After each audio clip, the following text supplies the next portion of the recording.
नमस्कार, ABC channel में आपका स्वागत है। मैं हूं सचिन श्रीवास्तव और आप मेरे साथ देखेंगे आजमगढ़ से जुड़ी खबरें। आइए नजर डाल लेते हैं आज की खास खबरों पर।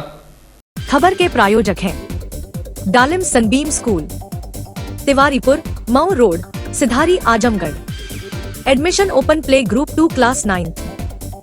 Sarvodaya public school, Harbanshpur, Azamgarh. Admission open for classes nursery to 9th and 11th। Kashi Gomti jewellers, a wing of Kashi Gomti group, निकट भंवरनाथ मंदिर, Ayodhya road, Azamgarh. Sai international school, Pura Pande, Bhaduli बाजार। Affiliated to ICSE board, new Delhi. Azamgarh का best English medium school. Admission open. GD global school, Kartalpur bypass, Azamgarh. Admission open for classes nursery to 9th and 11th। HMPS Kartalpur bypass, Sarai Mandraj, Azamgarh. Admission open nursery to class 9th and 11th। और lifestyle furniture, Belnadi, Azamgarh.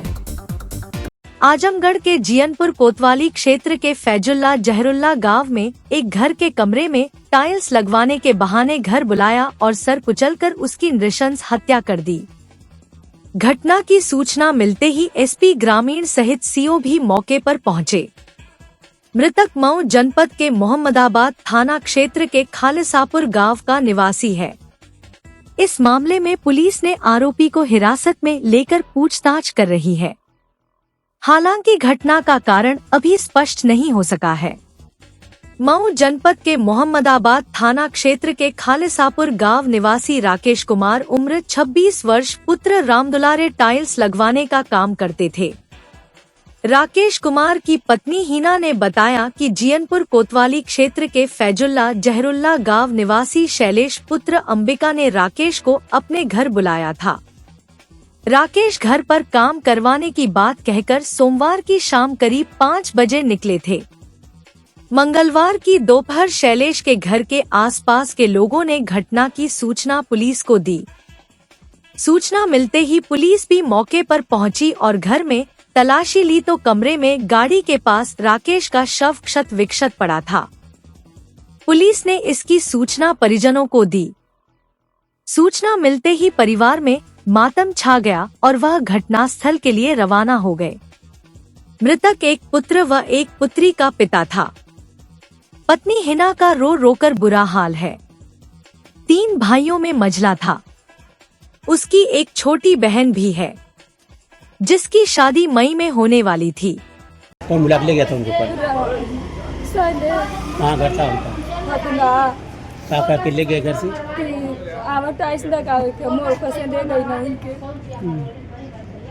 कब लेके बुला के ले गए थे? 6 बजे। आप लोगों को जानकारी कब हुई, कैसे? 9 बजे हम बात कही उनसे, कहता कि अब्बा आवत नहीं कि नौकरी बाद हमने कुछ न पता चल। प्रधान के फोन आन की राकेश का आम के ना बता कहीं गए नमक पता चला कि ना आम। तो कब जानकारी आप हुई है? 12-1 बजे। आज दिन में क्या जानकारी हुई है? पता नहीं कहाँ हम यहाँ पे गाड़ी भी नहीं, इतना मिले से कहना। कौन गाड़ी थी उनकी? 500। क्या काम करती थी? टाइल्स वाला। टाइल्स के ठेकेदार थे। आपके पति राकेश? क्या नाम आपका है? हिना। कई बच्चे आपके हैं? 2, एगो बाबू एगो बहन। क्या नाम है? शिवांगी, आयुष। इस मामले में SP ग्रामीण चिराग जैन ने बताया कि आज सुबह जियनपुर थाने में सूचना प्राप्त हुई कि एक व्यक्ति राकेश की हत्या कर दी गई है। इस सूचना पर थाने की पुलिस मौके पर पहुंची। CO सगड़ी और मेरे द्वारा भी निरीक्षण किया गया। शव को कब्जे में लेकर पोस्टमार्टम के लिए भिजवा दिया गया है। मृतक के परिजनों की तहरीर पर मृतक के दोस्त और उसके परिवार वालों के खिलाफ मुकदमा दर्ज कर लिया गया है। आरोपी को हिरासत में ले लिया गया है। पूछताछ की जा रही है। आगे जो भी तथ्य प्रकाश में आएंगे उस आधार पर विधिक कार्रवाई की जाएगी। आज सुबह थाना जियनपुर के अंतर्गत यह सूचना प्राप्त हुई कि एक व्यक्ति है राकेश, उसको किसी ने कुदाली मारकर उसकी हत्या कर दी है। इस सूचना पर थाना जियनपुर की पुलिस मौके पर पहुंची। मौके पर CO सगड़ी और मेरे द्वारा भी घटनास्थल का निरीक्षण किया गया। मौके पर जो व्यक्ति था उसके सिर में प्रहार कर कुदाली से उसकी मृत्यु की गई थी। इसमें बॉडी को कब्जे में लेकर नियमानुसार पोस्टमार्टम के लिए भिजवा दिया गया है। परिवारजन की तहरीर पर उसके दोस्त और उनके परिजनों के विरुद्ध मुकदमा पंजीकृत कर लिया गया है। व्यक्ति को भी अभियुक्त को हिरासत में लिया जा चुका है, उससे भी पूछताछ जारी है। आगे जो भी तथ्य प्रकाश में आएंगे उनके आधार पर विधिक कार्रवाई की जाएगी। जिलाधिकारी नवनीत सिंह चहल ने बेसिक शिक्षा विभाग द्वारा डायट कार्यालय जाफरपुर में आयोजित स्कूल चलो अभियान निःशुल्क पाठ्य पुस्तक वितरण कार्यक्रम का शुभारंभ किया। यह अभियान 2 चरणों में संचालित किया जाएगा। पहला चरण 1 से 15 अप्रैल तक और दूसरा चरण 1 से 15 जुलाई तक चलेगा।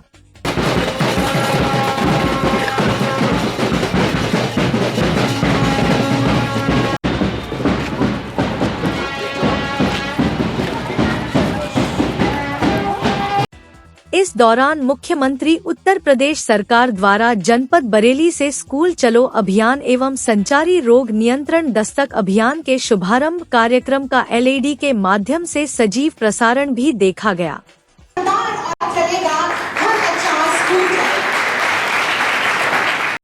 जिलाधिकारी ने कहा कि मुख्यमंत्री द्वारा पूरे प्रदेश भर में स्कूल चलो अभियान कार्यक्रम का आयोजन कराया गया है। उन्होंने कहा कि स्कूल चलो अभियान के तहत जनपद आजमगढ़ में हम लोग अभिभावकों से अनुरोध कर रहे हैं कि अपने बच्चों को स्कूल अवश्य भेजकर शिक्षा ग्रहण कराएं।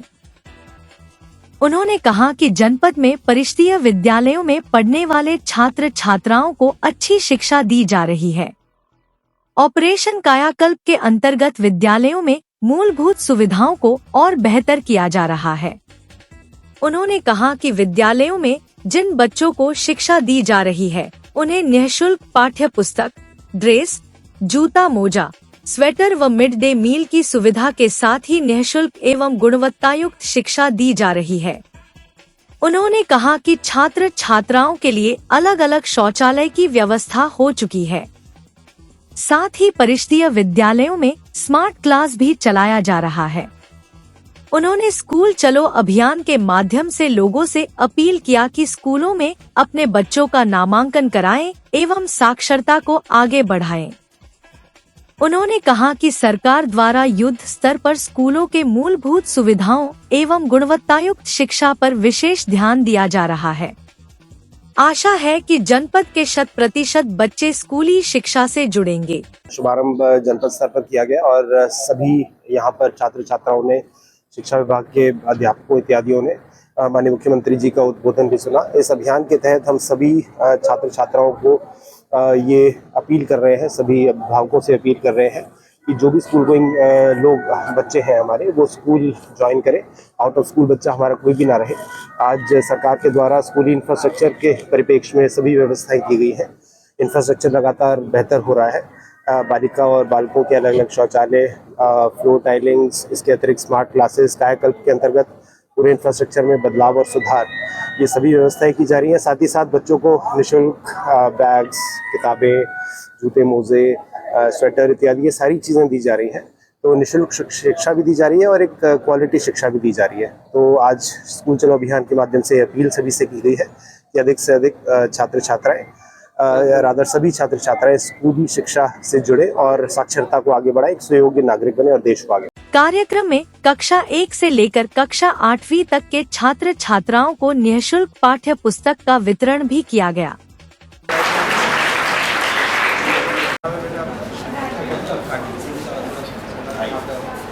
नए क्षेत्र में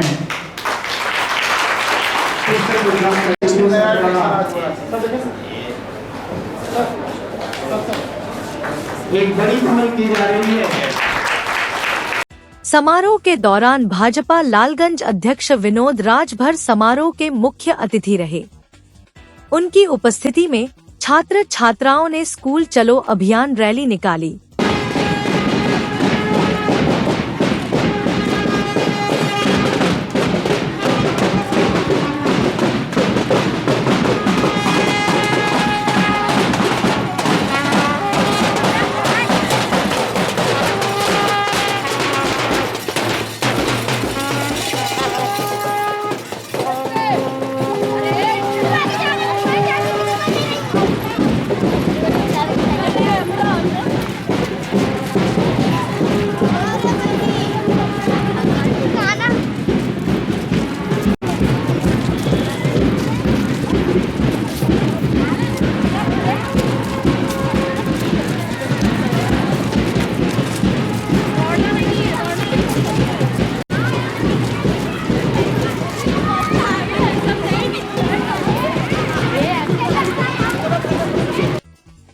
समारोह को संबोधित करते हुए उन्होंने कहा कि प्रदेश सरकार बच्चों की शिक्षा को लेकर विशेष ध्यान दे रही है, जिसके चलते सरकारी स्कूलों में बच्चों की संख्या लगातार बढ़ रही है। इस अवसर पर मुख्य विकास अधिकारी परीक्षित खटाना, प्राचार्य डॉयट, जिला बेसिक शिक्षा अधिकारी राजीव पाठक, जनप्रतिनिधि एवं अन्य संबंधित उपस्थित रहे। निश्चित तौर पे पूज्य योगी जी की सरकार बच्चों के प्रति ध्यान दे रही है।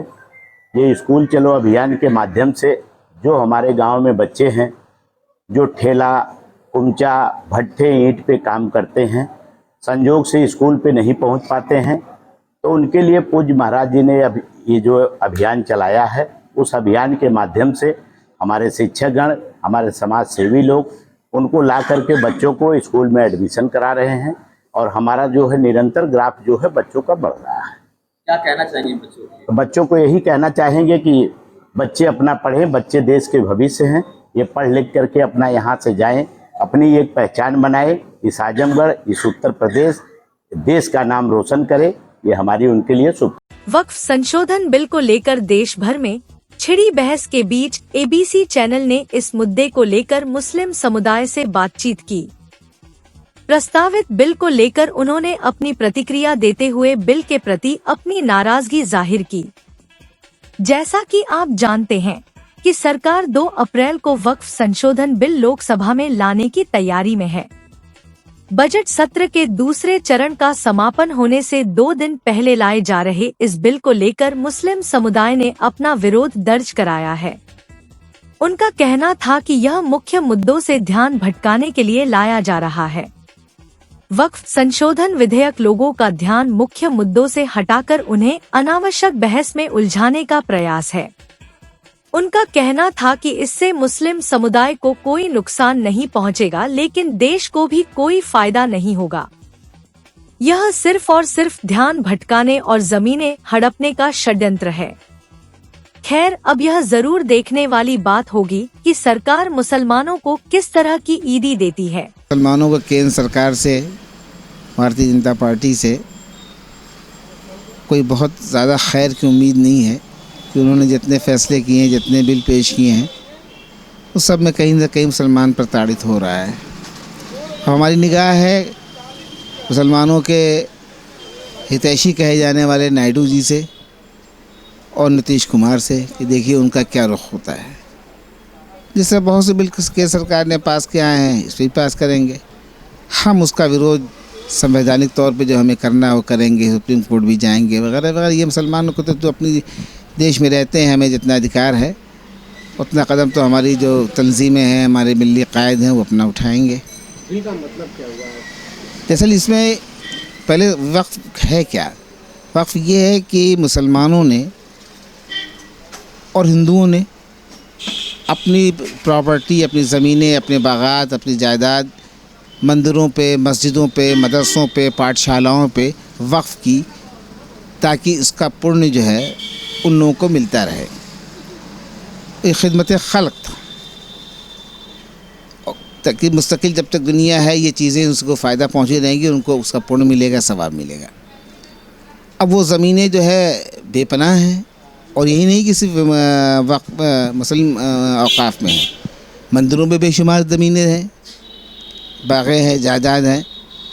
तो लेकिन ये उनका सरकार की निगाह में सिर्फ मुसलमानों के जो औकाफ की प्रॉपर्टीज़ हैं उस पर निगाह है।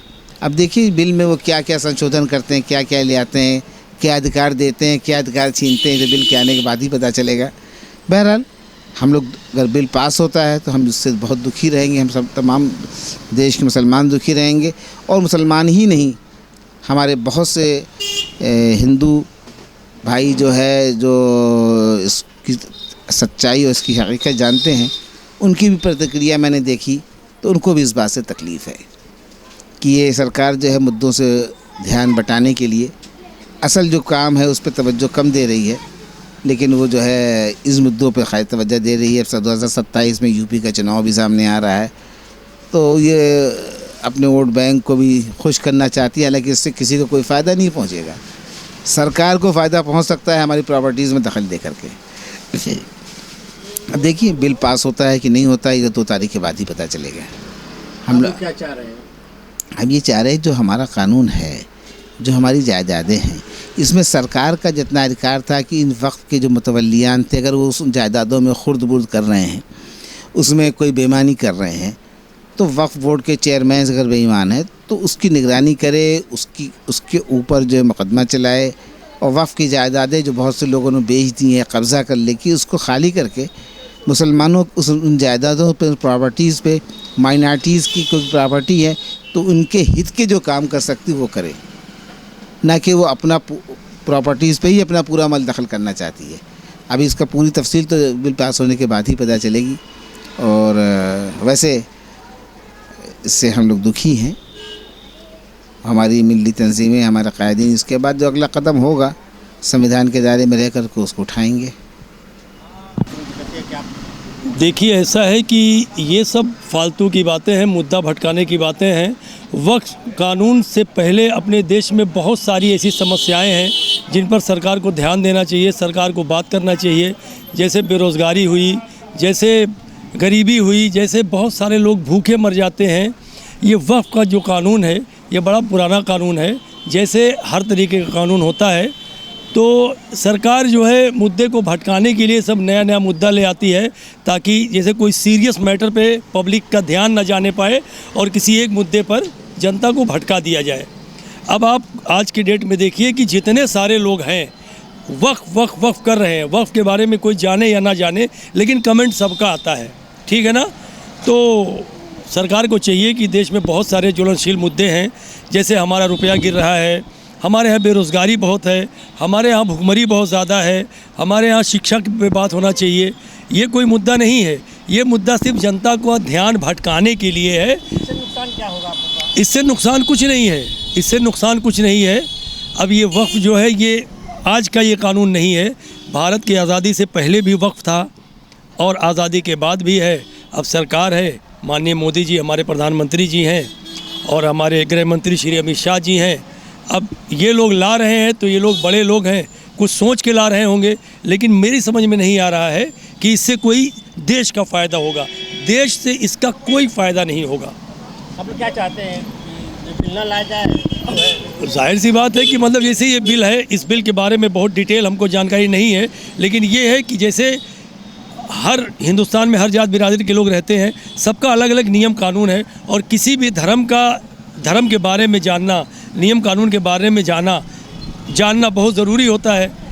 अब अगर किसी भी बोर्ड में अगर कोई हिंदू वक्फ बोर्ड हो या मुस्लिम वक्फ बोर्ड हो या ईसाई वक्फ बोर्ड हो, कोई भी वक्फ बोर्ड हो, और उसमें दूसरे लोगों को डाल दिया जाए तो वो अच्छी बात नहीं है। और हमारे ख्याल से ये वक्फ बिल का संशोधन जो है ये कुछ नहीं होगा, खाली मुद्दा भटकाने की बात है। विरोध करते हैं? विरोध करते हैं। बात कर रहे हैं जो वक्फ अमेंडमेंट बिल है, इसके ख़िलाफ़ भारत का तमाम जो मुसलमान हैं वो इस बिल के ख़िलाफ़ हैं, क्योंकि उनका मानना ये है कि ये पर्सनल लॉ से रिलेटेड बिल है और पर्सनल लॉ जो आर्टिकल 19, आर्टिकल 25 और आर्टिकल 21 है भारत के संविधान का, वो इस बात की इजाज़त देते हैं कि आप अपने धर्म, अपने धार्मिक जो अनुष्ठान है उसका प्रचार प्रसार, उसका पालन आप अपने धर्म के अनुसार कर सकते हैं और आपको इसकी पूरी छूट है। और वक्फ जो है वो मुसलमानों का एक धार्मिक अनुष्ठान है, ये एक लाजमी धार्मिक अनुष्ठान है जिसको सरकार मैनेज नहीं कर सकती संविधान के अनुसार। मोदी सरकार का वक्फ अमेंडमेंट बिल लाना और जो उसमें क्लॉसेज हैं वो साफ़ तौर पर ये स्पष्ट दिखाता है कि ये मुसलमानों के धार्मिक अनुष्ठान में भारत की सरकार अपनी मदाखलत करना चाहती है और उनके वक्फ जो उनके एक तरह से धार्मिक वो है उस पर कैद लगाना चाहती है, अपने शर्तें लगाना चाहती हैं। इसलिए all India Muslim personal law board के नेतृत्व में देश का हर मुसलमान और जो देश का नागरिक न्यायप्रिय है, जो संविधान में भरोसा करने वाले लोग हैं, वो इस मुहिम में वक्फ अमेंडमेंट बिल के ख़िलाफ़ हैं। क्या चाहते हैं, क्या होना चाहिए? देखिए, साफ़ तौर पे हमारी मांग ये है कि मोदी सरकार मुसलमानों के धार्मिक मामलात में मदाखलत बंद करे। हम ये तय करेंगे कि वक्फ कि जो वो है ऑलरेडी देश में वक्फ की एक कानून लागू है, उसे सब लोग मानता है। ये जो अमेंडमेंट है ये साफ़ तौर पर इस बात की कोशिश है कि वक्फ की जो तमाम जायदाद हैं, जो ज़मीनें हैं, उसे सरकार हड़पे और अपने जो उनके लोग हैं जो सरकार की सोच के प्रति ये जो सरकार के वफादार लोग हैं उनके हवाले किया जाए। जो ये कहा जा रहा है कि वफ़ की बिल बेलगाम है, इस पे कोई लगाम नहीं है। वफ़ के इस्टेब्लिश्ड कानून है जिसमें ट्राइब्यूनल है। अगर आपको कोई आपत्ति है किसी ज़मीन पे, आप ट्राइब्यूनल में अपील कर सकते हैं। आप एक देश का जो एक संविधान के तहत, देश का जो इस्टेब्लिश्ड लॉ प्रोसेस है उसके तहत ऑलरेडी एक लॉ बना हुआ है। फिर ये ज़बरदस्ती का उसमें मदाखलत करना, उसमें बदलाव लाना, ये कहते हैं करोड़ों 10 लाख रुपये 10 लाख से ज़्यादा 10 लाख एकड़ से ज़्यादा वफ़ की प्रॉपर्टी है। आप ये देखें कि सिर्फ आंध्र प्रदेश, तेलंगाना, उड़ीसा, ये 3 राज्य में जो हिंदू इंडाउमेंट बोर्ड है, जो एक तरह से वक्फ मुसलमानों में जो वक्फ है वैसे ही हिंदू समाज में हिंदू इंडाउमेंट बोर्ड है। सरकार नहीं बनाया है, जैसे वक्फ की यहाँ पे बिल बनी हुई है, कानून बना हुआ है। हिंदू इंडाउमेंट बोर्ड के पास अकेले 13 लाख एकड़ से ज़्यादा की ज़मीनें हैं, सिर्फ 3 राज्यों की मैं बात कर रहा हूँ। आप जानते हैं देश में कितने राज्य हैं, और जो खासतौर पर हिंदी बेल्ट है, जो बड़े राज्य हैं, मध्य प्रदेश है, उत्तर प्रदेश है, अगर वहाँ पर हम हिंदू इंडाउमेंट बोर्ड के और उसकी संपत्ति की बात करें तो यह आंकड़ा करोड़ों में चला जाएगा। तो पूरे देश में 10 लाख एकड़, अगर हम इनकी बात मान भी लेते हैं तो 10 लाख एकड़ वक्फ की ज़मीनें हैं। मुसलमानों के मदरसे, मुसलमानों की मस्जिदें, मुसलमानों की दरगाहें, मुसलमानों के मकादिब इन वफ़ की संपत्तियों से आने वाले ख़र्चों से चलती हैं। और ज़्यादातर मस्जिदें और मदरसे और जो मकबरे हैं, जो दरगाहें हैं, वो वफ़ की संपत्ति पे है। तो ये साफ़ तौर पर हमारी मस्जिदें, हमारे मदरसों, हमारी दरगाहों पे हमला है सरकार का। और इसे राजनीतिक तरीके से, लोकतांत्रिक तरीके से लगातार हम इसका विरोध करेंगे। और हम उम्मीद करते हैं कि कल जो बिल पेश होगा संसद में, वो बिल कामयाब, सरकार उसे पास कराने में कामयाब नहीं होगी। जो अमेंडमेंट किए थे सरकार ने, 40 इस पे आपत्ति हुई थी। जेपीसी जो बनी उसमें 40 आपत्ति हुई। सरकार ने विपक्ष की एक भी आपत्ति को नहीं माना, अपने सहयोगी दलों की कुछ आपत्तियों को सरकार ने माना। तो ये कैसा लोकतंत्र है कि आप विपक्ष की बात सुनने को नहीं तैयार हैं।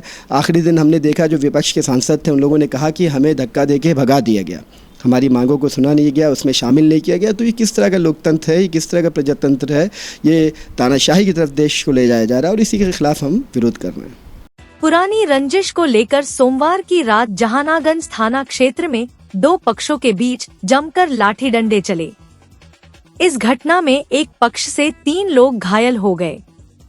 स्थानीय लोगों की मदद से घायलों को उपचार के लिए जिला अस्पताल में भर्ती कराया गया, जहां सभी का उपचार चल रहा है। पुलिस ने इस मामले में पीड़ित पक्ष की तहरीर पर 4 लोगों पर एफआईआर दर्ज किया है। जहानागंज थाना क्षेत्र के सलेमपुर गांव निवासी हन्नान ने जहानागंज थाने में शिकायत दर्ज कराई है। पीड़ित ने बताया कि 30 मार्च की शाम करीब 7 बजे उनकी भाभी तलहत अपनी दरवाजे पर झाड़ू लगा रही थी। तभी उनके घर के बगल के अजहर, मुस्ताक, इल्ताफ व फैसल उनके दरवाजे पर आकर अभद्रता करने लगे। जब इसका विरोध किया तो उक्त लोग लाठी डंडे से मारने पिटने लगे। इस घटना में तलहत को नाक व कान से ब्लड आने लगा। इतना ही नहीं, भतीजी अक्सा को भी बुरी तरीके से मारे पीटे। जब आसपास के लोग शोरगुल की आवाज सुनकर आए तब तक उपरोक्त लोग मौके से जान से मारने की धमकी देते हुए भाग गए। पुलिस ने इस मामले में 4 के खिलाफ मुकदमा पंजीकृत किया है। इस मामले में एसपी सिटी शैलेंद्र लाल ने बताया कि थाना जहानगंज में पड़ोसियों के बीच मारपीट हुई है, जिसमें एक महिला को चोट आई है, जिसका मेडिकल कराया गया है। इसमें 4 लोगों के विरुद्ध मुकदमा पंजीकृत किया गया है। आरोपियों को जल्द ही गिरफ्तार कर लिया जाएगा। मामला यह था सर, व्यक्ति द्वारा एकजुट होके हमारे घर में चढ़ गए। मेरी अम्मी वहाँ पर झाड़ू मार रही थी, घर में चढ़ के मारने लगे, लोहा की सलिया छड़ से मारने लगे। मैं ऊपर था, मैं दौड़ के आया, मेरी बहन आई नीचे, तो मेरी अम्मी को मार दिया, हम लोग को भी मार दिया। उसमें मेरी अम्मी को मारा, मेरी अम्मी बहन बेहोश हो गई थी, मैं भी बेहोश था। मैं सदर हॉस्पिटल आया, यहाँ पर अपना इलाज कराया हूँ। तो हो सा अम्मी मेरी अभी भी बेहोश में है, बहन भी है, एडमिट है। विपक्षी द्वारा ज़बरदस्ती घर में घुस के लोहा की पाइप थी, छड़ सबसे हमला किया। मेरी अम्मी के सर पड़ गए, मेरे को भी चोट बहुत लगी है। कौन लोग थे जो मारे?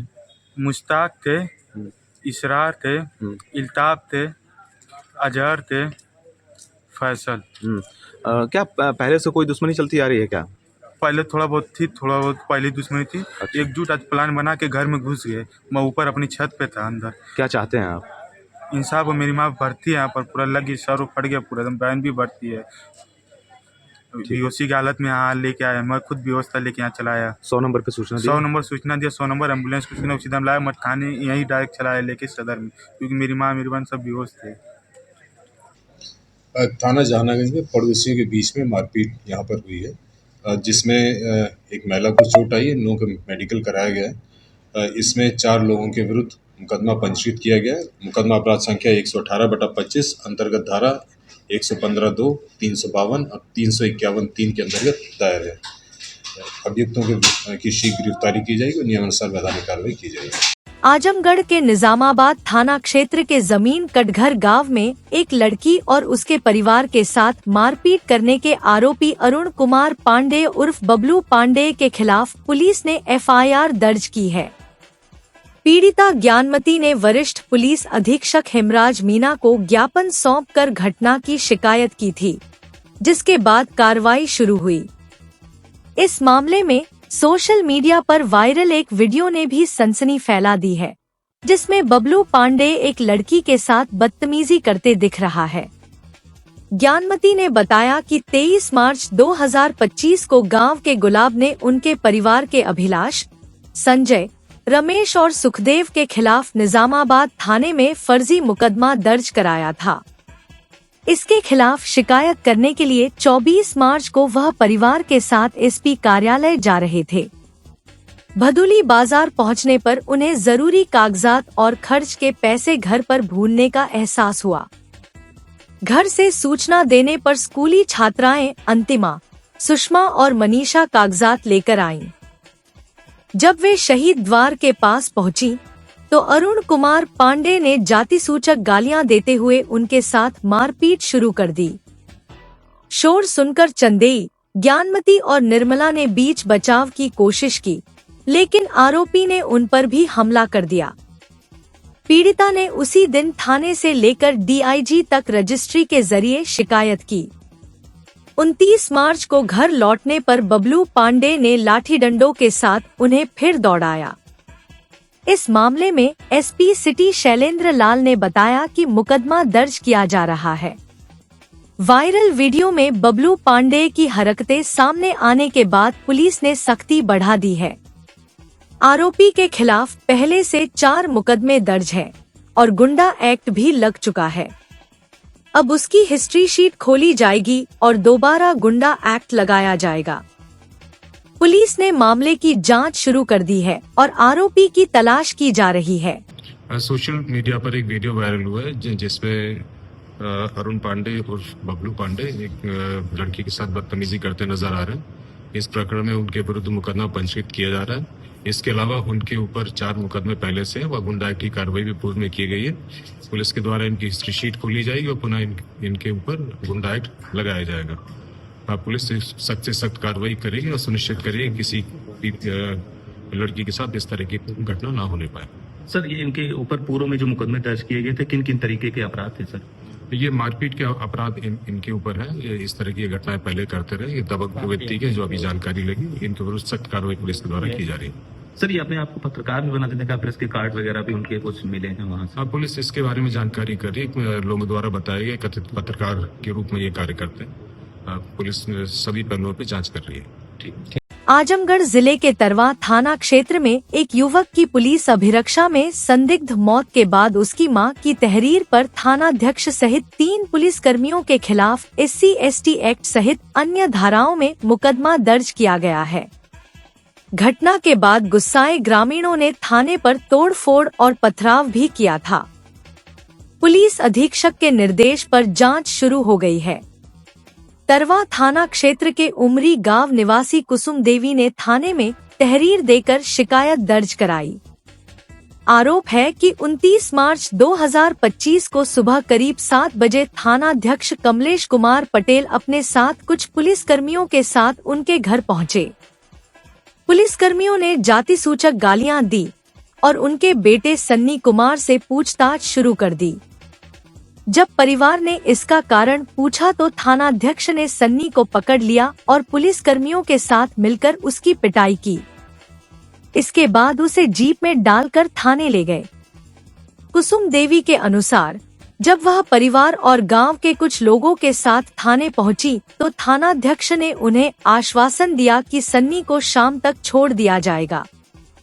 हालांकि रात 11 बजे तक उसे रिहा नहीं किया गया। अगली सुबह गांव वालों से सूचना मिली कि थाने में सन्नी के साथ कुछ अनहोनी हो गई है।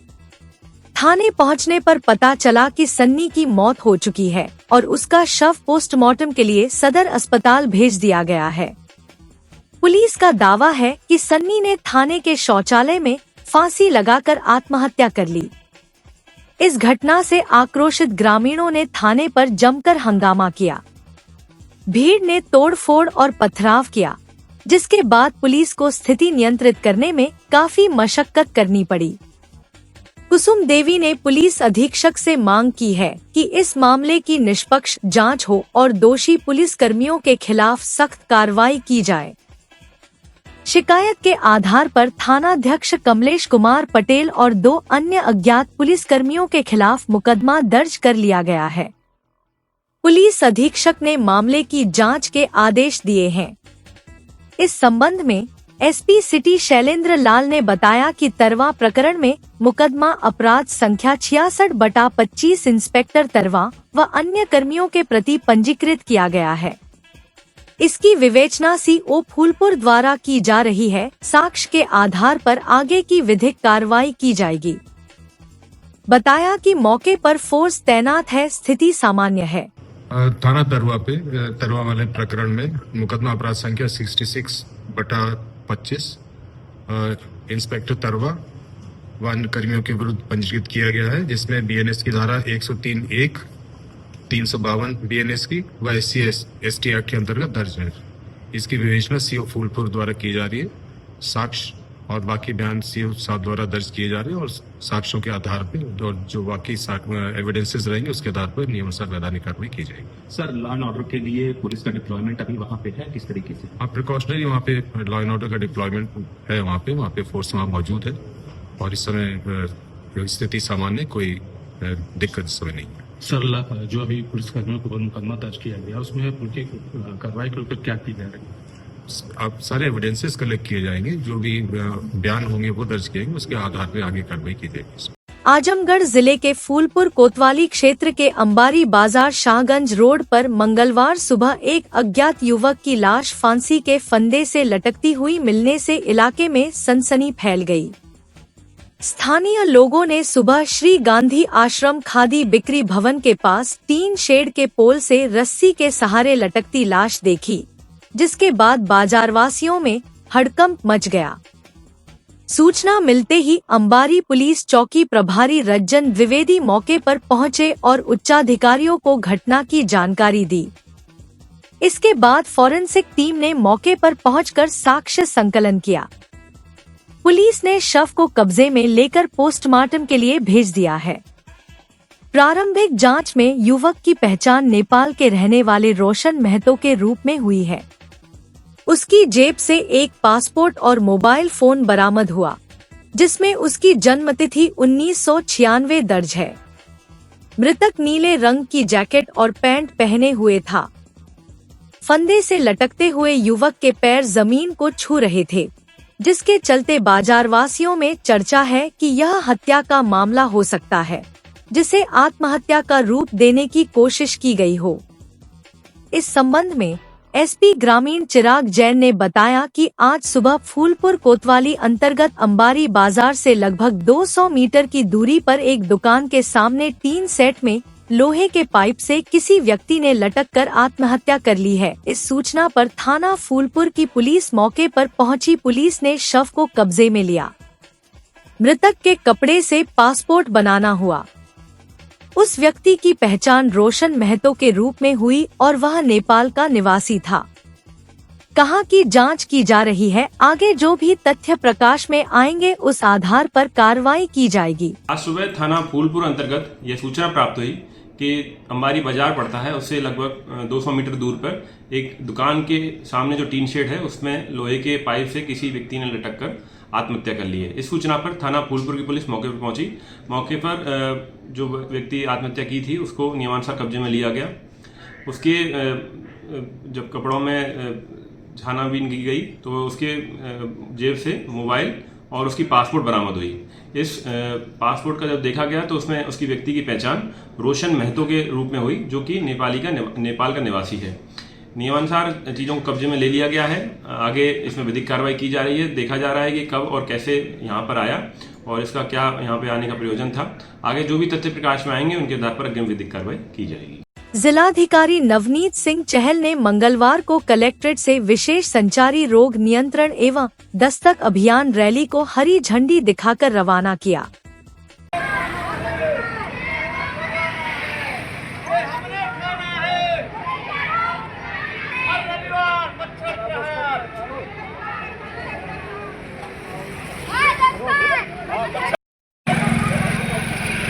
जिलाधिकारी ने बताया कि अभियान के अंतर्गत रैली के माध्यम से प्रचार प्रसार कराते हुए लोगों को संचारी रोगों को प्रति जागरूक किया जाएगा।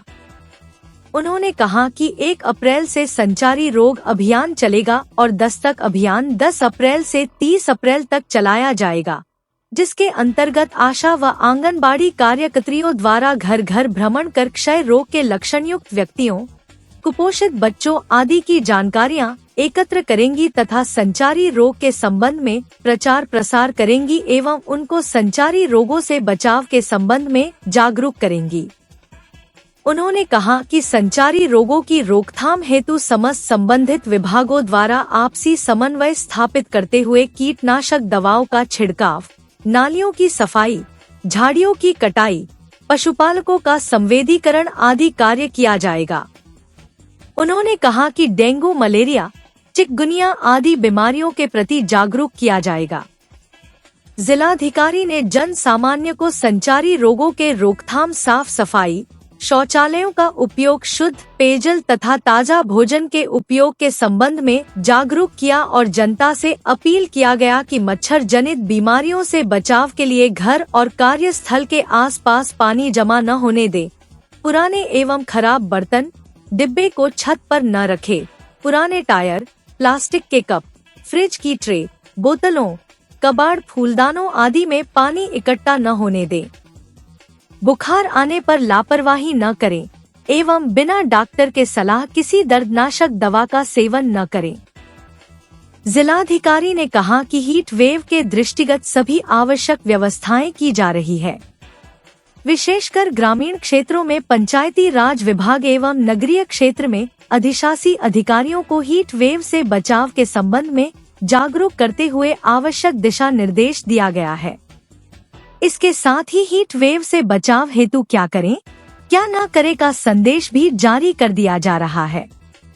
उन्होंने कहा कि गर्मी के दृष्टिगत समस्त शहरी ग्रामीण क्षेत्रों में स्वच्छ व शीतल पेयजल की पर्याप्त व्यवस्था हो, इसको सुनिश्चित किया जा रहा है। उन्होंने कहा कि प्याऊ में शुद्ध पेयजल की उपलब्धता हो, इसको भी सुनिश्चित किया जा रहा है। डॉक्टर अशोक कुमार, मुख्य चिकित्साधिकारी आजमगढ़ द्वारा जानकारी दी गई कि इस अभियान में आशाएं और आंगनबाड़ी कार्यकर्तियों एवं विभिन्न अंतर्विभागीय विभाग जैसे नगर विकास विभाग, जिला पंचायती राज विभाग, शिक्षा विभाग, बाल विकास एवं पुष्टाहार विभाग, कृषि विभाग, सिंचाई विभाग, पशुपालन विभाग के द्वारा विशेष संचारी रोग एवं वेक्टर जनित रोगों से बचाव हेतु अभियान के दौरान विशेष योगदान दिया जाएगा। ANMTC सेंटर के प्रशिक्षु, स्वास्थ्य विभाग व अन्य विभाग के अधिकारी एवं कर्मचारी, विद्यालय के बच्चे तथा स्वयंसेवी संस्था के समन्वय से संचारी रोग नियंत्रण अभियान 1 अप्रैल से 30 अप्रैल तक एवं दस्तक अभियान 10 अप्रैल से 30 अप्रैल तक समस्त स्वास्थ्य केंद्रों के द्वारा चलाया जाएगा। आज कलेक्ट्रेट से इस रैली की शुरुआत की गई है। इसका मकसद यह है कि जनपद भर में प्रचार प्रसार किया जाए और संचारी रोगों के प्रति जो सभी लोग हैं उनको सतर्क किया जाए। तो इस दौरान 1 अप्रैल से लेकर 30 अप्रैल तक संचारी रोग अभियान चलेगा और 10 अप्रैल से आशाएं घर घर जाके भी इसका प्रचार प्रसार करेंगी। दस्तक अभियान की शुरुआत 10 अप्रैल से होगी। तो विभिन्न संचारी रोग जैसे malaria, dengue, scrub typhus, chikungunya, इन सभी बीमारियों के प्रति जागरूक होना।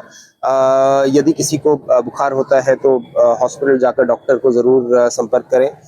घर पे खुला पानी खड़ा पानी ना रहे, जिससे मच्छरों के प्रकोप में बढ़ोतरी हो।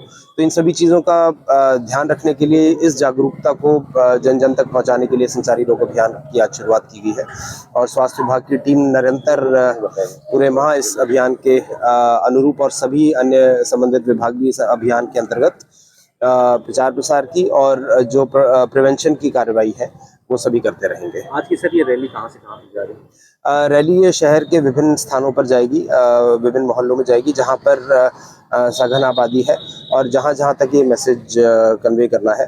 साथ में आप देखेंगे एक व्हीकल भी जिसमें अनाउंसमेंट सिस्टम है, उसके माध्यम से जो आवश्यक प्रोटेक्शन के मेजर्स हैं या प्रिवेंशन के मेजर्स हैं उसके बारे में जानकारी देते हुए चल रहा है।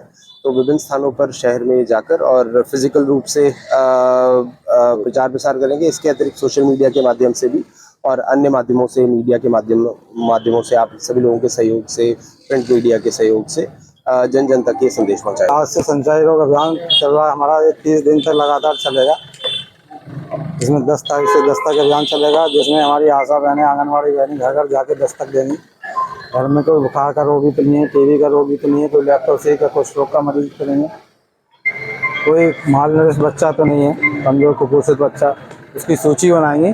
घर घर में जाके कहीं डिब्बा रखे हैं, पानी के बर्तन तो नहीं रखा, कहीं पानी इकट्ठा है, उनको सबको नष्ट कराएंगे। आज का जो सर ये सांकेतिक रूप में प्रचार प्रसार के लिए, लोगों को अवेयर करने के लिए रैली निकाली गई है, लोगों को जागरूक कराने के लिए निकाली गई है। यहाँ से बस स्टैंड के सामने होके घूम के इधर से दीवानी होके इधर आ जाए। सर संचारी रोग के बचाव के लिए क्या क्या है? संचारी रोग के बचाव के लिए अपने आसपास पानी जमा न होने दें, बराबर गमले, कूलर, फ्रिज को साफ करते रहें, पानी इकट्ठा ना हो, क्योंकि इसी पानी में ही मच्छर, डेंगू का मच्छर पनपता है, मलेरिया का मच्छर पनपता है। तो इसको हमेशा हफ्ते में एक बार जरूर साफ करें। फुल बाएँ के कपड़े पहने, क्योंकि मच्छर, डेंगू का मच्छर अंदर घरों में ही रुकता है। तो फुल बाएँ के कपड़े पहन के रखें जिससे बचाव हो। मच्छर रोधक दवाएँ जैसे लोशन, क्रीम, अगरबत्ती या ऑटोमास वगैरह लगा के सोएं, जिससे मच्छर न काटने पाएँ। अभी कोई सी बच्चे किसी को बुखार वगैरह है तो उसकी तत्काल जांच करें, अपने आप इलाज न करें, सरकारी अस्पताल में जाके जांच कराएं, उसका अच्छे से इलाज कराएं। Dalim Sunbeam school, Tiwaripur, Mau road, Azamgarh. Admission open for new session, play group 2 class 9। Special features, smart class available, science, computer lab and library, indoor and outdoor sports facilities, experienced teachers, monitoring with CCTV camera, transport facility. Give your child a quality education. Dalim Sunbeam School, Tiwaripur, Mau Road, Azamgarh. Kashi Gomti jewellers, a wing of Kashi Gomti group, निकट भंवरनाथ मंदिर, Ayodhya road, Azamgarh.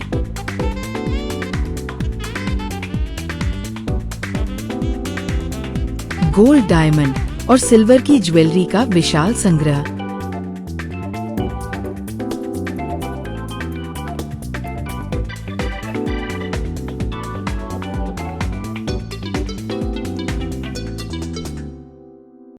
शादी के गहनों का संपूर्ण package मात्र 1,51,000 रुपए में। शुद्धता की 100% गारंटी। खूबसूरत लम्हों को बनाएं और यादगार। पहुँचे काशी गोमती ज्वेलर्स, निकट भंवरनाथ मंदिर, Ayodhya road, Azamgarh. Harishchandra Mishra public school, Kartalpur bypass, Sarai Mandraj, Azamgarh. Affiliated to CBSE new Delhi. Admission open nursery to class 9th and 11th। जिले का एकमात्र फुली एयर कंडीशन स्कूल। अनुभवी टीचिंग स्टाफ, स्मार्ट क्लासेस, सभी कक्षाओं की CCTV से निगरानी। केमिस्ट्री, फिजिक्स, बायोलॉजी, कंप्यूटर और मैथ की अत्याधुनिक लैब। हरा भरा खेल का मैदान, स्विमिंग पूल, योग और ध्यान केंद्र। Transport facility available. अच्छी तरह से सुसज्जित ऑडियो विजुअल के साथ 100% डिजिटल परिसर। विशाल पुस्तकों के संग्रह के साथ library. HMPS, Kartalpur bypass, Sarai Mandraj, Azamgarh. Lifestyle furniture, Belnadi, Azamgarh. सभी प्रकार के फर्नीचर एवं इलेक्ट्रॉनिक सामानों की भरपूर रेंज उपलब्ध। हमारे यहाँ EMI की सुविधा 0% ब्याज पर उपलब्ध। इलेक्ट्रॉनिक सामानों में LED TV, refrigerator, washing machine, air conditioner, air cooler, deep freezer, water cooler, mixer juicer, iron, fan, induction, battery, inverter, electric geyser, gas geyser, आटा चक्की इत्यादि। फर्नीचर के सामानों में बेड, गद्दा, सिंगारदान, अलमीरा, sofa, table, chair, rack, stool, संदीली, सीढ़ी, डाइनिंग टेबल, झूला आदि। शादी विवाह की हो तैयारी या ऑफिस और घर के लिए सामानों की करनी हो खरीदारी, पहुंचिए lifestyle furniture, Belnadi, Azamgarh. Sai international school, जहां हर दिन एक नई शिक्षा की शुरुआत है। Modern education system, smart classrooms, expert teachers और एक ऐसा एनवायरनमेंट जहां हर बच्चा अपने सपने सच करता है। पढ़ाई के साथ साथ स्पोर्ट्स, आर्ट और एक्स्ट्रा एक्टिविटीज। आजमगढ़ का बेस्ट इंग्लिश मीडियम स्कूल, जहां हर बच्चे को मिलता है परफेक्ट एजुकेशन। एडमिशन ओपन आज ही जुड़े साई इंटरनेशनल स्कूल से, जहां हर कल नई उम्मीद के साथ रोशन होता है। सर्वोदय पब्लिक स्कूल आजमगढ़ में आपका स्वागत है, जहां हर दिन एक नई शुरुआत होती है। यहां आपके बच्चे की अच्छी शिक्षा और बेहतर भविष्य के लिए नई शिक्षा नीति 2020 के अनुरूप पाठ्यक्रम है और इससे जुड़ी सभी सुविधाएं उपलब्ध हैं। यहाँ sports, horse riding, dance classes जैसी यूजफुल एक्टिविटीज तो होती ही हैं, साथ ही लाइब्रेरी, म्यूजिक और आर्ट एंड क्राफ्ट के थ्रू भी बच्चों की क्रिएटिविटी को स्पेशली बढ़ावा दिया जाता है। बच्चों को तकनीकी दुनिया से जोड़े रखने के लिए स्मार्ट क्लासेस, रोबोटिक्स और कंप्यूटर लैब्स उपलब्ध हैं। छोटे बच्चों के लिए अलग से प्ले सेट एरिया है और एक्टिविटी रूम की व्यवस्था है। सर्वोदय स्कूल में बड़ी क्रिकेट एकेडमी के साथ ही हेल्थ और वेलफेयर क्लब भी है, जहां पर बच्चों को सेहतमंद और खुश रखने की पूरी कोशिश की जाती है। 6th क्लास से गर्ल्स के लिए सेपरेट क्लासेस और बिल्कुल सुरक्षित स्कूल बस सर्विसेज, वो भी GPS के साथ सभी रूट्स के लिए अवेलेबल है। GD global school Kartalpur bypass Azamgarh. Admission open for classes nursery to 9th and 11th. Science, Commerce and Humanities. Special offer for new students: 100% waiver on admission fee for classes nursery to UKG. 100% discount on admission fee on third child. 50% discount on admission fees for classes 1st to 2nd. 25% discount on admission fees for classes 3rd to 8th. For admission contact GD Global School Kartalpur Bypass Azamgarh.